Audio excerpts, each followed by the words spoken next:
Hello and welcome to the Axcess Baseball Podcast. I'm your host, Vin Masana. Once again, we're filming live tonight from Pro Game Athletics in Bayshore, New York. This is the eighth installment of this podcast series special. Thanks as always to Ken Courtright, State Farm Agency for making it possible, and for Pro Game for hosting our podcast series here. Tonight, we're joined by another special guest, Hayden Leiderman. Hayden's a senior at Roslyn High School, plays with the Junior Ducks, Caputo's team.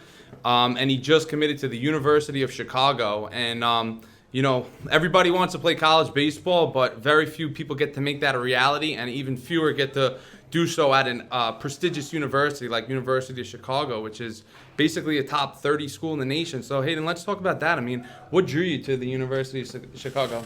Going into my recruiting process, I wanted to make sure I found a school that had a strong balance of academics and athletics. That was really important to me. And Coach Fitzgerald, even though didn't have the chance to see me in person, he wasn't allowed off campus to recruit. He did a good job showing interest and making sure I had a good feeling about the program and that it was a good place for me. Now, you had an opportunity to visit there right before the COVID shutdown. So can you tell our audience a little bit about what that in-person experience was like? Yeah, I was very lucky to go right before travel was suspended and I couldn't really get out anywhere.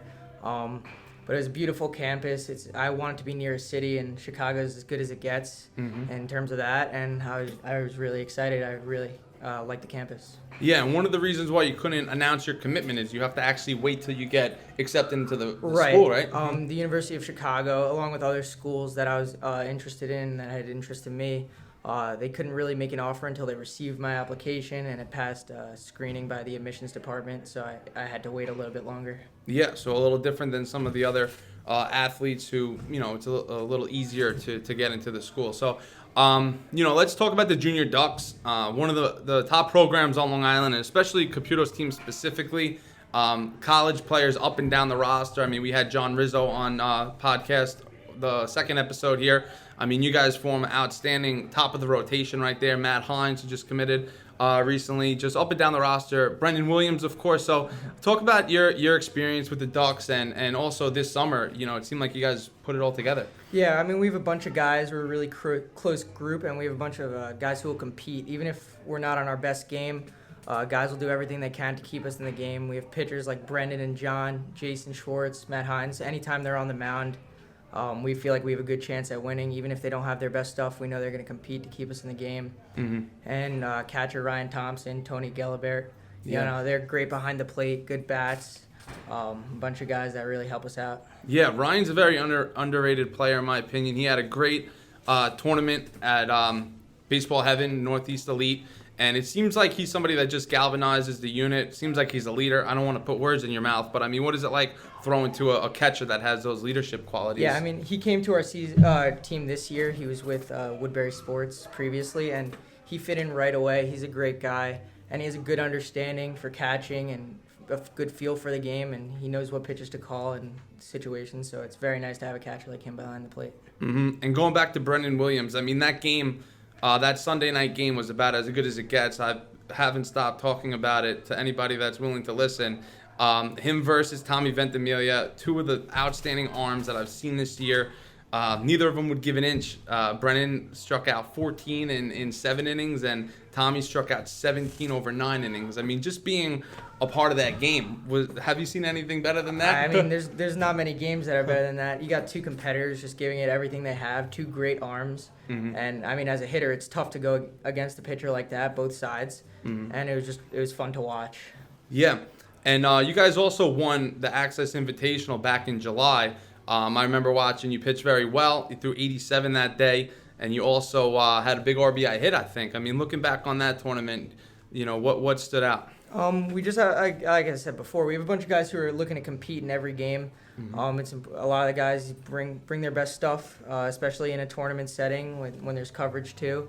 We want to be on our best game, and we did a good job taking care of business there. Yep, and Coach Caputo, a lot of people are familiar with him, assistant coach at St. Joe's. Before that, brought Dowling to prominence. Obviously, they have had successful years under Chris Solano, but Caputo brought them back to the regionals in 2016.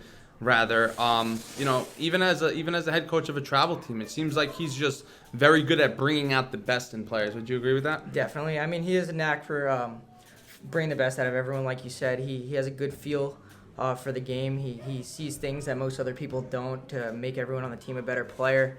And not only just on the playing side of the game, he's just a great guy. He's someone that anyone on the team, anyone that's ever played for him, is always comfortable to look to him for advice and anything like that. So it was definitely great to have him as a coach. Mm-hmm. And now you're playing with guys your age, but going back to high school, you were on varsity as a freshman, and you definitely warranted it from a talent perspective, but just emotionally, do you feel like you were ready for that? Was that a little intimidating at first, just taking that leap from middle school to varsity baseball? It was definitely a little intimidating at first, not knowing much of the guys on the team and playing against kids older than me, kids with big beards, and I was Yep. 13 years old. Mm-hmm. But it was definitely a fun experience, and I'm grateful that I had a chance to play my first 2 seasons on varsity. I learned a lot, and I'm overall a better player because of it. Yeah, and within 1 year, you were in the rotation, a 1.8 ERA as a sophomore, holding your own. I mean, is that something that you felt pride in, that you not only were able to make that jump, but were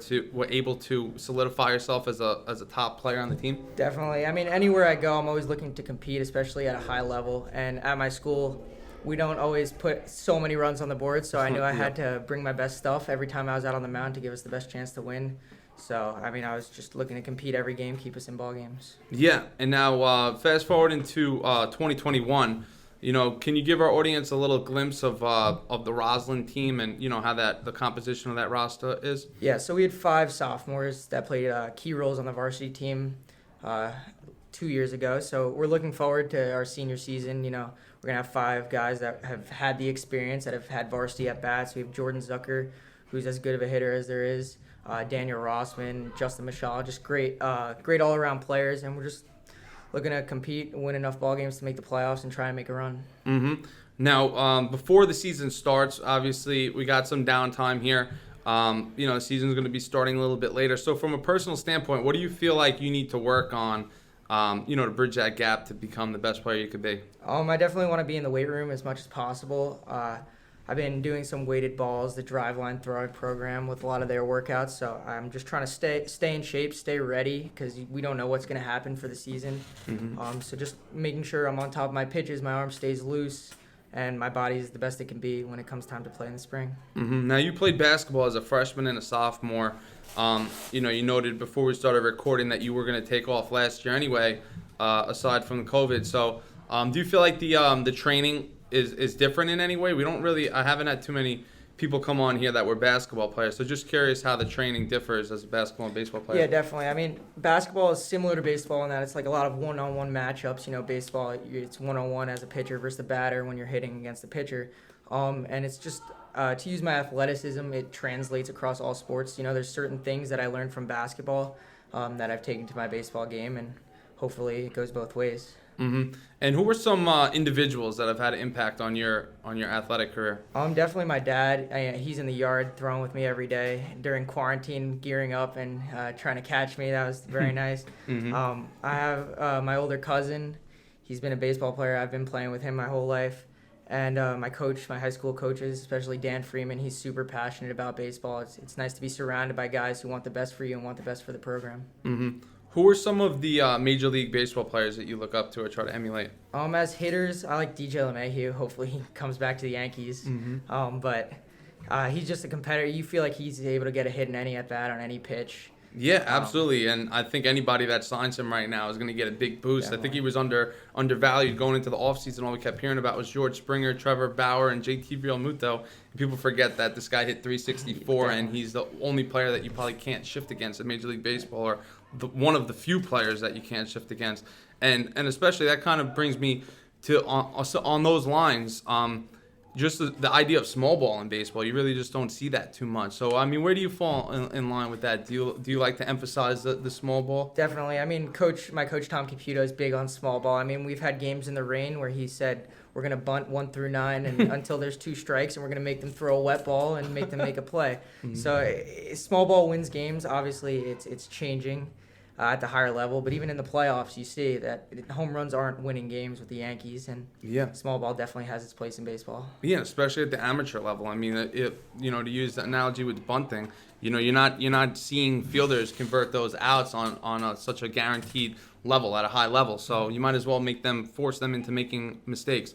So before we let you go here, a few more questions. We'll go rapid fire.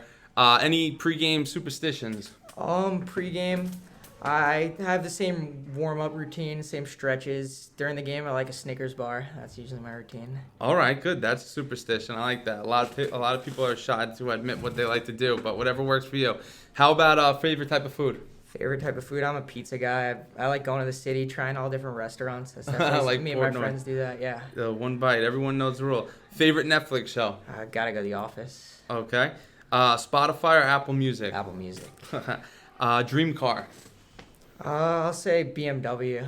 Okay. How about, what was your best baseball trip that you've been on? I've been lucky enough. I've visited 22 of the 30 baseball Really? stadiums. I think you beat me. I think I had 20. Yeah, so I mean, I'm very lucky to have done that. It's cool to definitely experience all the different cultures around the league and all the different types of fans and stadiums, which is really cool. What was your favorite? My favorite, I think it was Pittsburgh. The backdrop with, PNC with Park. the bridge, and when you walk around the grandstand, you feel like you're walking on a city street. It was really cool. Yeah, I got to agree with that. Either that or San Francisco probably San is my Francisco's two favorite really nice ones. too. And let's see, last one, favorite vacation spot? I've gone to Mexico a bunch of times. I like the beach, definitely. Can't go wrong with that. And that wraps up this week's Axcess Baseball podcast. Once again, thank you for tuning in. Thank you for Pro Game for hosting, and thank you, Ken Courtright, for sponsoring this podcast series. This is our 8th episode, so we got 2 more coming up, so make sure to tune in every Tuesday, or for the next 2 Tuesdays at least. Thank you, guys. Thank you.